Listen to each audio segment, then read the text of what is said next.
Nearly 3 years ago, on February 5th, 2023, I was at church, and the pastor said this. If you would like prayer this morning, and I don't in any way want to make you feel bad, but if you're struggling with anxiety or you know somebody that's struggling that way, it can be a real issue in your life. And really it's a fear, and you want us to pray. There's something about the church. We come together, we care about people, and we love people. And I just want you to know that we love you and we care about you. And it's not just about preaching and singing, but it's about love for one another. Jesus says, I will know you if you have love for one another. And so simply praying for people is we're tangibly trying to show our love. And so this morning, we just want to say we love you. I knew that was me, and I thought, I don't really want to go up, but I felt a tug at my heart, and so I went.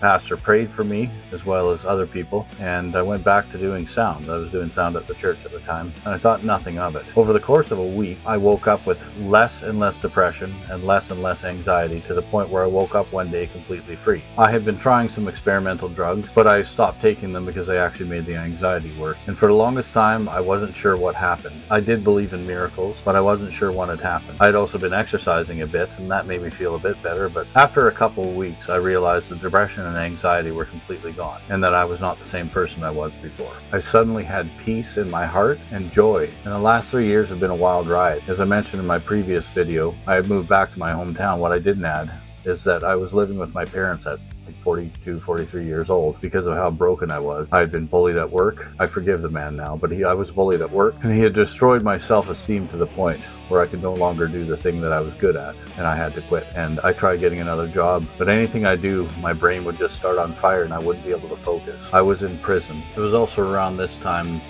that I was with a woman, and we lost a baby that we were supposed to have. I was devastated.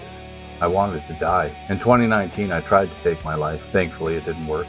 I encountered a genuine miracle. The last 3 years of my life have been unimaginably beautiful. I went from no job, living with my parents, basically the loser personified, to starting my own business, buying a house for an impossibly low price, and finding the woman of my dreams and marrying her.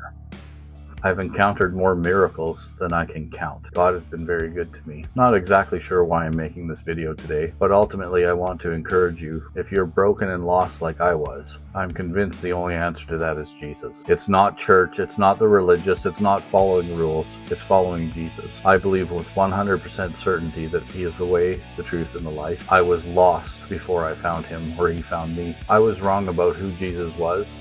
I grew up in a Christian home, but I didn't walk the walk, especially in my 20s and 30s. I was controlled by my lust. I was controlled by my anger. I was controlled by all the things that are not good of men of character. But since I surrendered my whole life to Jesus, it's become a beautiful thing. And I want to spend the rest of my life spreading that to anybody else who is in the pit of hell like I was. That there is a way to climb out. There is hope, and it's found in Jesus. I highly encourage you to read the book of John. That's like my favorite book of the Bible. It paints Jesus not only as God, but as the human who suffers alongside. And that's my experience in God. As He suffers alongside with us, He mourns with us, and He cares for us. It's not the church atmosphere of religion, of following the rules and doing everything right, and using the Bible as a cudgel to beat other people over the head with and condemn them for their sin. Jesus didn't spend a minute doing that. The only people He reserved that kind of judgment for were the people in power who should know better. Jesus is a gentle Savior, and if you're suffering with depression or anxiety, I want you to know that what happened to me isn't because of who I am, it's because of who He is. He loves you. He's not angry at you. He's not angry about your sin. He's not surprised by your imperfections. He loves you, and He wants a relationship with you.